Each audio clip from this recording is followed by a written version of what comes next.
संगवारी हो जिला पंचायत, जनपद पंचायत, सरपंच, पंच एवं वार्ड पार्षद के चुनाव प्रचार प्रसार गीत बनवाए। हमार नरेंद्र भाई के संपर्क नंबर हवा 9131141220 और हमार कमलेश भाई के संपर्क नंबर हवा 9340251476 और हमार चतुर चंद्रवंशी के संपर्क नंबर हवा 9752298218। इमा के जेन नंबर में फोन करहू आप मन के काम तुरंत हो जाए। धन्यवाद। ककरो बाते में बिल्कुल नहीं आना है, नहीं आना है। विकास करे बरगा भैया, मेला मुखिया बनाना है। जुर मिल के वो दीदी संगवारी हो अगर चतुर भाई से संपर्क करना है तो शिवाजी कॉलोनी गली नंबर 1 सांसद संतोष पांडे के घर के पास कंवरधा। एक मोबाइल नंबर हवा 9752298218। यही नंबर में संपर्क करीहू और तुहार मन के काम हाँ तत्काल हो जाही। संगवारी धन्यवाद। गिलास छापमा, गिलास छापमा, गिलास छापमा, गिलास छापमा। खड़े हवे हमारा नील भैया, जिताना है गिलास छापला। खड़े हवे हमारा नील भैया, जिताना है गिलास छापला। सुने बाबा गा, सुने काकी वो, सुने भैया गा, सुने मामी वो। कराही ये गाँव के विकास, जिताना हवे जुर मिलेगा। कराही ये गाँव के विकास, जिताना हवे जुर मिलेगा।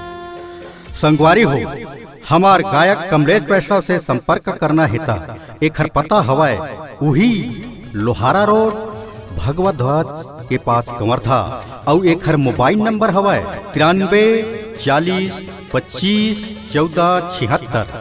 भाई बहनी प्रत्याशी मन से निवेदन हवा यही नंबर में संपर्क करहू आप मन के चुनाव गीत तत्काल बन जाही। संगवारी हो धन्यवाद। जुर मिल के जाना है, बटन दबाना है, पार्षद बनाना है गा। जुर मिल के जाना है, बटन दबाना है, पार्षद बनाना है गा। दे बाल्टी छाप में खड़े चतुर भैया, यही जिताना है ना। दे बाल्टी छाप में खड़े चतुर भैया, यही जिताना है ना। संगवारी हो औ हमार नरेंद्र भाई सरगम से संपर्क करना हेता एक पता हवा नया बस स्टैंड जुनवानी रोड कंवरधा। एक मोबाइल नंबर हवा 9131141220।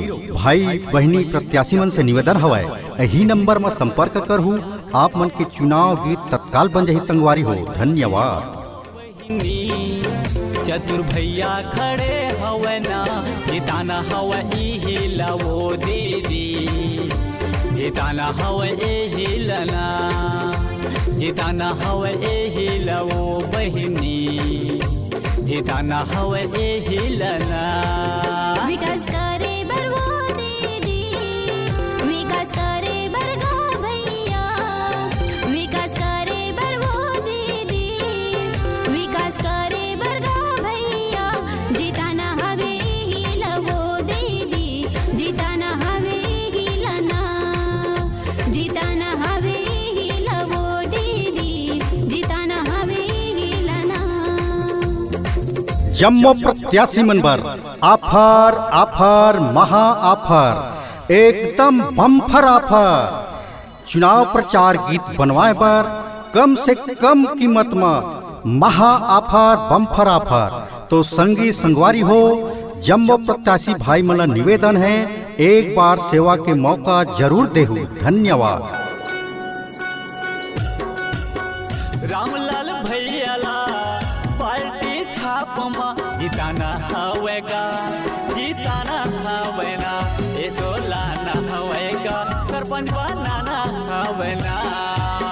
विकास खातिर बल जुर्मिल के वो दीदी, ये जीताना हवे वो, ये जीताना हवे ना, ए सोलाना हवे वो, ये लालाना हवे ना। ए जिन अभी जतका गीत सुनत हो वही गीत में अपन प्रचार गीत बनवा सकत हो। गायक गायिका एवं ओरिजिनल संगीत के साथ आप मन के चुनाव प्रचार गीत तैयार करे जाही। धन्यवाद।